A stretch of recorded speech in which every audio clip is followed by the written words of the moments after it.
Hi friends, welcome to our channel dB study hub. ఈ రోజు క్లాస్లో మనం 10th class బయాలజీలో second lesson చెప్పుకోబోతున్నాం.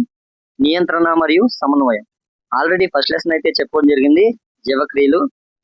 So 3 to 10th class వరకు మనం సైన్స్ మరియు సోషల్, ఎక్కువ టెక్స్ట్ బుక్లో అయినటువంటి సైన్స్ మరియు సోషల్ మొత్తం నోట్స్ల రూపంలో తయారు చేయడం జరిగిందండి. ఏ ఒక్క అంశాన్ని వదలకుండా బిట్ల వారీగా పొందుపరిచి నోట్స్లు అయితే తయారు చేశాము. ఆల్రెడీ మన యాప్లో కూడా అప్లోడ్ చేస్తామండి. యాప్ యొక్క లింక్ మీకు డిస్క్రిప్షన్లో, వీడియో యొక్క డిస్క్రిప్షన్లో ఉంటుంది. అదేవిధంగా వాట్సాప్ లింక్ కూడా ఉంటుంది, జాయిన్ అవ్వచ్చు. సో మొత్తం నోట్స్ అనేది ప్రిపేర్ చేసాము. దానికి అనుగుణంగా ఆన్లైన్ టెస్ట్లు కూడా పెట్టామండి. సో మీరు పర్చేజ్ చేసుకోవచ్చు. సో నోట్స్ అనేది ఫుల్ ఫ్లెడ్జ్డ్గా ఉంటుందండి. ఏ ఒక్క అంశం కూడా మిస్ అవ్వకుండా నోట్స్ ఉంటుంది. ఓకే, ఈరోజు చెప్పుకోబోయే లెసన్ ఏంటండి, నియంత్రణ మరియు సమన్వయం. సో ఇందులో చూసుకుంటే రుచి గ్రాహకాలు రుచిని, గ్రాణ గ్రాహకాలు వాసనను గుర్తిస్తాయి.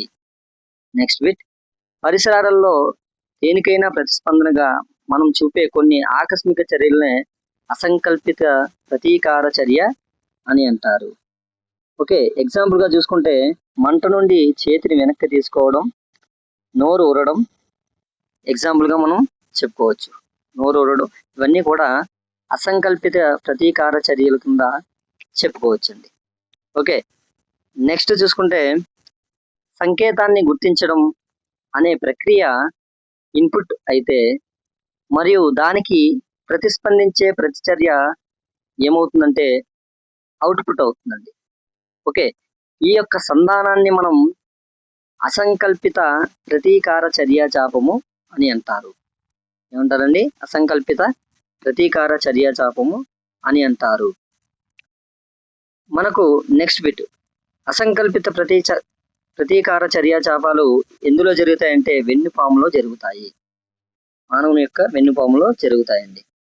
మెదడు, వెన్నుపాము కలిసే వ్యవస్థనే మనం కేంద్ర నాడీ వ్యవస్థ అని అంటారు. మెదడు మరియు వెన్నుపాము కలిసే చోటనే మనం కేంద్ర నాడీ వ్యవస్థ అని పిలుచుకుంటామండి. సో ఈ నోట్స్ అనేది మీకు చాలా బాగా ఉపయోగపడుతుంది. తక్కువ టైంలో ఎక్కువ రివిజన్ చేయడానికి ఈ యొక్క నోట్స్ అనేది మీకు బెస్ట్గా ఉపయోగపడుతుంది. ఓకేనా, ఉపయోగించుకొని టెక్స్ట్ బుక్స్ లేకపోయినా సరే మంచి నోట్స్ ప్రిపేర్ అయినట్టు మీకు ఫీల్ అనిపిస్తుంది. సో ఓకేనండి. నెక్స్ట్, మెదడు నుండి ఉత్పన్నమయ్యే నాడులనే మనం కపాల నాడులు అని అంటారు. మెదడు నుండి ఉత్పన్నమయ్యే నాడులనే మనం కపాల నాడులు అంటారు. అదే వెన్నుపాము నుండి ఉత్పన్నమయ్యే నాడులను మనం కశేర నాడులు అని పిలుస్తాము. కశేర నాడులు అని పిలుస్తాము. సో ఈ కపాల నాడులు మరియు కశేర నాడులు ఈ రెండింటిని కలిపి పరదీయ నాడీ వ్యవస్థ అని పిలుస్తారండి. పరదీయ నాడీ వ్యవస్థ అని పిలుస్తారు. కపాల నాడులు మరియు కశేర నాడులు కలిపి.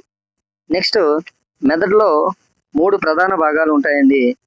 ఆ ప్రధాన భాగాలు చూసుకుంటే 1 ముందు మెదడు, 2 మధ్య మెదడు, అదేవిధంగా 3 వెనుక మెదడు. ఈ యొక్క భాగాలు ఉంటాయి మెదడులో. వెనుక మెదడులో మనకు 3 భాగాలు ఉంటాయండి, పాన్స్ మరియు మధ్యాముఖం మరియు అనుమస్తిష్కం. ఓకే, శరీరం యొక్క సమతాస్థితిని కోల్పోకుండా చేసేది అనుమస్తిష్కం అండి, వెనుక మెదడు అంటారు. ముందు మెదడులో చూసుకుంటే దీని యొక్క ప్రక్రియలు ఏంటంటే ఆలోచనలు కలిగించే మెదడు అండి. ఇది మెదడు యొక్క ప్రధాన భాగం. ఇది ముందు మెదడు, ఆలోచనలు కలిగించే మెదడు యొక్క ప్రధాన భాగం. ఇక్కడ వినికిడి, వాసన, చూపు మొదలైనటువంటి ప్రక్రియలు ఇందులో జరుగుతాయండి. వినికిడి, వాసన, చూపు. ఓకే, ఇది జ్ఞాన సమాచారాన్ని ఇతర గ్రాహకాల నుండి సేకరించి మెదడులో ఇప్పటికే నిల్వ చేయబడిన సమాచారంతో కలిసి విశ్లేషిస్తుంది. ఏదండి? ముందు మెదడు. అనియంత్రిత చర్యలు మధ్య మెదడు మరియు వెనుక మెదడు ద్వారా నియంత్రించబడతాయి. అనియంత్రిత చర్యలు అంటే మన నియంత్రణలో లేనటువంటి చర్యలు వెనుక మెదడు లేదా మధ్య మెదడు ద్వారా నియంత్రించబడి ఉంటాయండి. ఓకే, నెక్స్ట్ చూసుకుంటే వెనుక మెదడులోని భాగాలు చెప్పుకున్నాం కదండి. ఏం చెప్పుకున్నాం? పాన్స్, అదేవిధంగా మధ్యాముఖం, అనుమస్తిష్కం.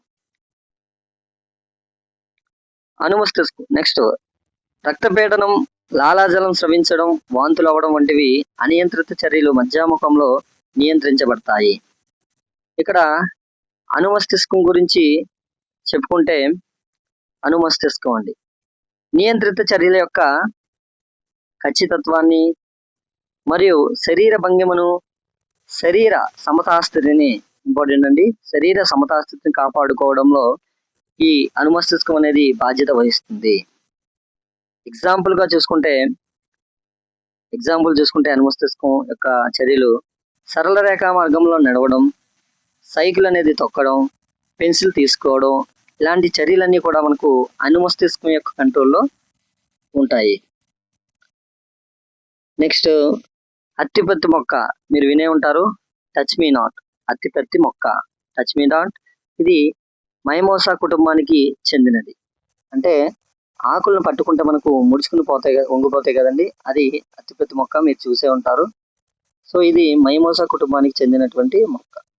కాంతి, గురుత్వాకర్షణ వంటి పర్యావరణ ప్రేరకాలు మొక్కల భాగాలు పెరిగే దిశలను మారుస్తాయి. కాంతి, గురుత్వాకర్షణ అనేవి మొక్కలు యొక్క భాగాలు ఉంటాయి కదండి, అవి పెరిగే దిశలను ఇవి మారుస్తాయండి, కాంతి మరియు గురుత్వాకర్షణలు. నెక్స్ట్ గురుత్వాకర్షణ బలానికి ప్రతిస్పందనగా కొమ్మలు పైవైపు, అదేవిధంగా వేర్లు కింది వైపు పెరగడాన్ని గురుత్వానువర్తనం అని అంటారు. అంటే గురుత్వాకర్షణ బలానికి ప్రతిస్పందనగా మొక్కల యొక్క కొమ్మలు పైవైపు పెరుగుతాయండి, వేర్లు అనేవి కింద వైపు పెరుగుతాయి. ఈ యొక్క ప్రక్రియనే మనం గురుత్వానువర్తనం అని అంటారు. నెక్స్ట్ అండాశయం వైపు పరాగనాళం పెరుగుదల, దీన్నే మనం రసాయన అనువర్తనం అని అంటారు. సో ఈరోజు ఈ యొక్క క్లాస్ మొత్తం చెప్పేసుకున్నామండి.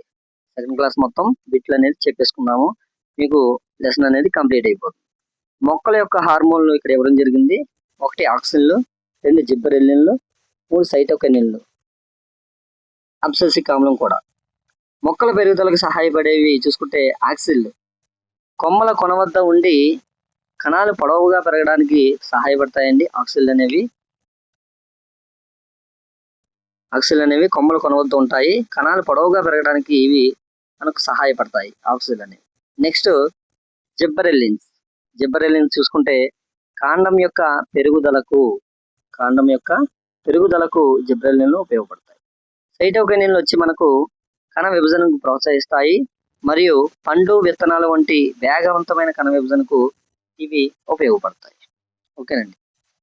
అబ్సెసిక్ ఆమ్లం వచ్చి మనకు మొక్కల పెరుగుదలను నిరోధించే హార్మోన్ అండి. అబ్సెసిక్ ఆమ్లం ABA మొక్కల పెరుగుదలను నిరోధించేటువంటి హార్మోన్ అండి ABA. దీని ప్రభావం వలన ఆకులు అనేవి వడిలిపోతాయి. అబ్సెసిక్ ఆమ్లం ఏంటంటే ముఖ్యంగా మొక్కల పెరుగుదలను నియంత్రిస్తుంది. అయోడిన్ లేదా అయోడైజ్డ్ ఉప్పు గురించి ఇవ్వడం జరిగింది. థైరాయిడ్ గ్రంథి థైరాక్సిన్ హార్మోన్ ను తయారు చేయడానికి ఈ అయోడిన్ అనేది అవసరం ఉంటుంది. థైరాయిడ్ గ్రంథి రిలీజ్ చేసే హార్మోన్ ఏంటండి థైరాక్సిన్ హార్మోన్. దీంట్లో మనకు అయోడైజ్డ్ సాల్ట్ అనేది ఉపయోగపడుతుంది. థైరాక్సిన్ సంశ్లేషణకు అయోడిన్ అవసరము. థైరాక్సిన్ యొక్క సంశ్లేషణకు అవసరం అండి. అయోడిన్ లోపిస్తే వచ్చే వ్యాధి ఏంటండి గాయిటర్. అయోడిన్ లోపిస్తే వచ్చే వ్యాధి గాయిటర్. గాయిటర్ అనగా వాచిన మెడ అని అర్థము. థైరాయిడ్ గ్రంథి వద్ద ఇది వస్తుందండి. ఈ గాయిటర్ అనే వ్యాధి థైరాయిడ్ గ్రంథి వద్ద వస్తుంది. నెక్స్ట్ బిట్ చూసుకుంటే ఉత్తమ సమతుల్యతను అందించడానికి కార్బోహైడ్రేట్లు, ప్రోటీన్లు, క్రొవ్వులు జీవక్రియలను నియంత్రించడంలోనూ థైరాక్సిన్ అనేది ఉపయోగపడుతుంది. పొట్టిగా ఉండే వ్యక్తులు మరగుజ్జులు, పొడవుగా ఉండే వారిని జైన్స్ అంటారు. ఇది మనకు పీయూష గ్రంథి స్రవించే హార్మోన్ చూసుకుంటే పెరుగుదల హార్మోన్. దీని యొక్క ప్రక్రియల వల్ల వస్తాయండి మన గుజ్జుతనం జైన్స్. పీయూష గ్రంథి స్రవించే హార్మోన్ ఏంటండి పెరుగుదల హార్మోను. ఈ ఒక్కటి కూడా పెట్టే. ఇది శరీరం పెరుగుదలకు, అభివృద్ధికి నియంత్రిస్తుంది. బాల్యంలో ఈ హార్మోన్ లోపిస్తే మరగుజ్జుతనం వస్తుంది.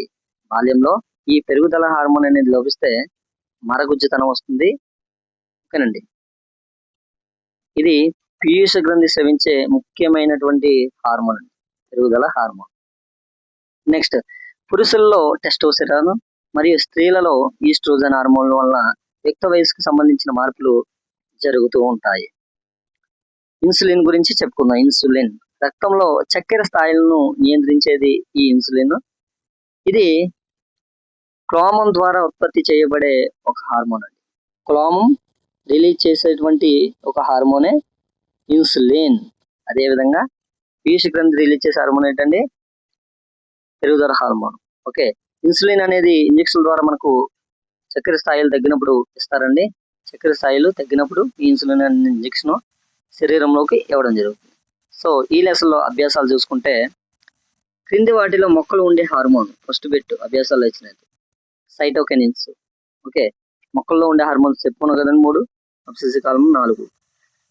2 న్యూరాన్ల మధ్య అంతరాన్ని ఏమంటారంటే సినాప్స్ లేదా నాడీ సంధి అంటారు. 2 న్యూరాన్ల మధ్య అంతరాన్ని సినాప్స్ లేదా నాడీ సంధి అని పిలుస్తారు. మెదడు ఈ క్రింది వాటికి బాధ్యత వహిస్తుందంటే ఆలోచనలకు, హృదయ స్పందనను నియంత్రించడం, శరీరాన్ని సమతుల్యం చేయడం. వీటన్నింటికి కూడా మెదడు అనేది బాధ్యత వహిస్తుందండి. సో ఇది సెకండ్ లెసన్ అనేది ఈ రోజుతో పూర్తి చేసుకున్నాము. సో అదేవిధంగా అప్ టు డిఎస్సి వరకు కూడా మనం క్లాసులు అనేది చెప్పుకోవడం జరుగుతుందండి. ద బెస్ట్ నోట్స్ తక్కువ టైంలోని మీరు టెక్స్ట్ బుక్ మొత్తం ప్రిపేర్ అవ్వాలి అనుకుంటే ఈ నోట్స్ అనేది మీకు బాగా ఉపయోగపడుతుంది. సో ఈ నోట్స్ ఉపయోగించుకొని మీరు మంచి మార్కులు సంపాదిస్తారని కోరుకుంటూ సెలవు తీసుకుంటున్నాం. All the best.